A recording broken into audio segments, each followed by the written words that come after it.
Bonsoir, révérend père, chers ministres, chers élus fédéraux, provinciaux et municipaux, représentants consulaires, professeur Frank Chuck, membres de la communauté arménienne et distingués invités, mesdames et messieurs. Aujourd'hui, nous commémorons 99 ans de peine, 99 ans de souffrance, 99 ans d'injustice. Nous commémorons un événement qui s'est déroulé au début du 20e siècle, un événement qui a coûté 1,5 million d'âmes aux Arméniens. Un événement qui n'a jamais eu sa juste part de l'histoire. Un événement qui malheureusement est utilisé contre les Arméniens pour des fins politiques. Un événement qui se déroule jusqu'à ce jour dans d'autres parties du monde. Un événement qui continue à hanter la sainte mémoire des martyrs arméniens. Cet événement s'appelle le génocide. Ce fameux mot que beaucoup de politiciens et de chefs d'État refusent catégoriquement de prononcer pour ne pas mettre en péril leur avenir politique et leur aisance financière. Ce mot qui fait peur aux auteurs de ce crime, ce mot qui en fait n'est constitué que de 8 petites lettres, pourtant si difficile pour eux à accepter. Vous savez, le dilemme que chaque Arménien envisage n'est pas le fait d'être arménien, mais de vivre comme un Arménien. C'est là qu'on sent la fierté d'appartenir à un grand peuple qui possède des milliers d'années d'histoire. On sent la fierté d'appartenir à un grand peuple qui possède une des cultures les plus riches, que ce soit en art, en littérature ou en musique. Le dilemme, c'est qu'en parallèle à cette fierté, nous sommes pris à faire face à un pays, la Turquie, qui dénonce un fait historique, le génocide arménien. Pour vivre comme un Arménien, c'est le devoir de chacun de nous de faire notre effort et d'apporter notre contribution à cette cause, par respect à nos ancêtres qui ont été massacrés sauvagement. Même après 99 ans, la Turquie, que les pays occidentaux considèrent comme un pays démocrate, que les pays de l'Ouest voient en tant qu'un pays moderne, continue à être la même nation qu'ils étaient au début du XXe siècle.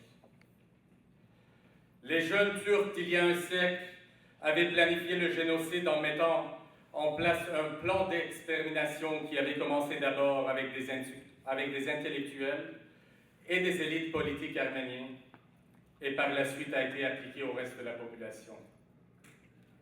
Aujourd'hui, ils continuent leur façon de faire, mais sous une autre forme.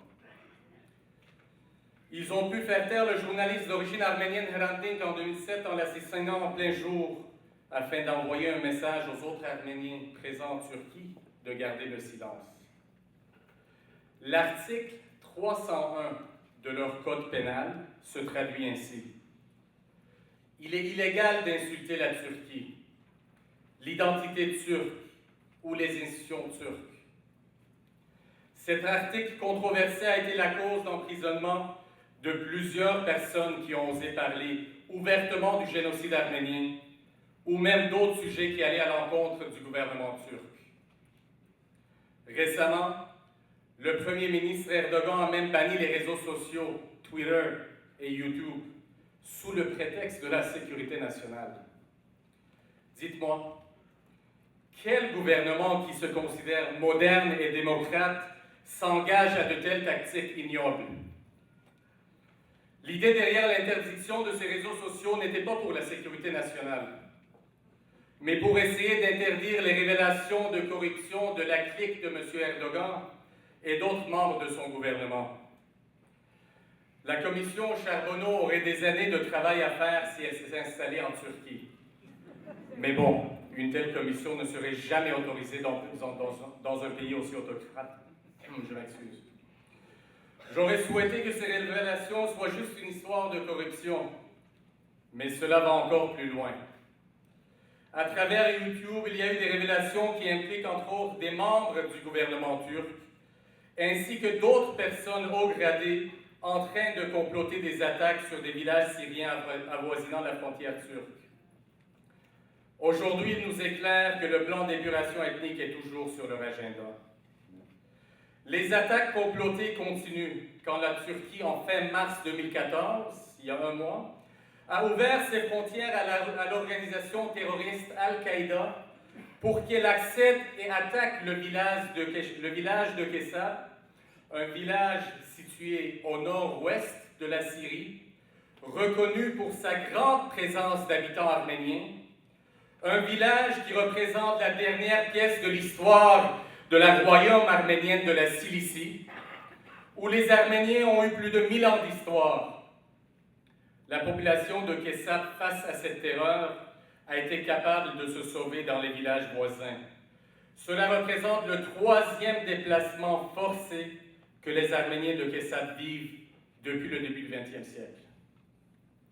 Maintenant, dites-moi, chers politiciens, amis de notre communauté, vous qui êtes des élus respectés ici au Canada, et plus spécifiquement au Québec, un des fleurons de la démocratie moderne, dites-moi comment acceptez-vous que notre gouvernement ait un allié, que ce soit un allié au sein de l'OTAN ou tout simplement un allié économique comme la Turquie. Une Turquie qui travaille à faire partie de l'Union européenne quand elle n'arrive même pas à donner la liberté d'expression à ses journalistes ou à ses propres citoyens sur les médias sociaux. Une Turquie qui a peur du futur car elle n'arrive plus à cacher son passé. Ce qui est encore pire, c'est que les chefs d'État et les médias des pays occidentaux ont à peine réagi à ces violations de la démocratie. À la veille du 24 avril 2014, sachant que les Arméniens se préparent pour commémorer le 99e anniversaire du génocide, le Premier ministre turc a présenté ses condoléances aux morts de la Première Guerre mondiale. Condoléances, vous dites? Aux morts de la Première Guerre mondiale? Où sont les excuses et la reconnaissance de ce crime, M. Erdogan? Bravo. Quel manque de respect envers les martyrs d'un génocide planifié que de les caractériser comme étant de simples dommages collatéraux de la Première Guerre mondiale.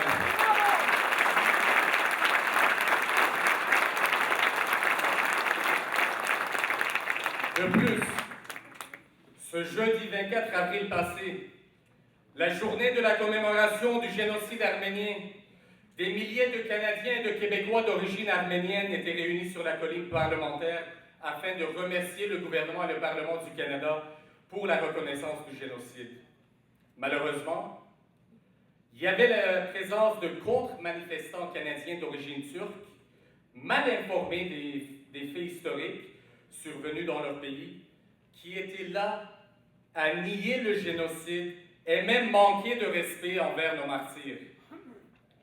Je n'ai pas d'animosité envers eux due à leur ignorance de ces faits, mais je blâme plutôt le gouvernement turc qui, depuis 99 ans, continue à cacher cette vérité de son propre peuple.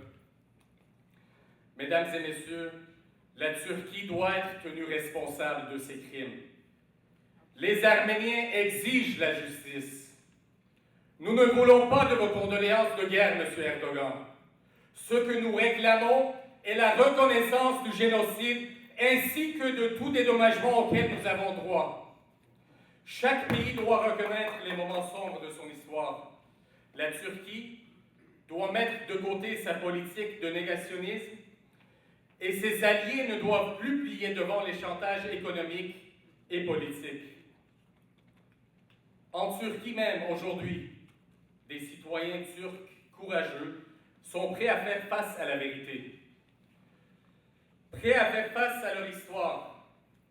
Ils mettent leur vie en péril et travaillent acharnement pour forcer leur gouvernement à reconnaître le génocide arménien. Je vous lance cette invitation, mesdames et messieurs les élus.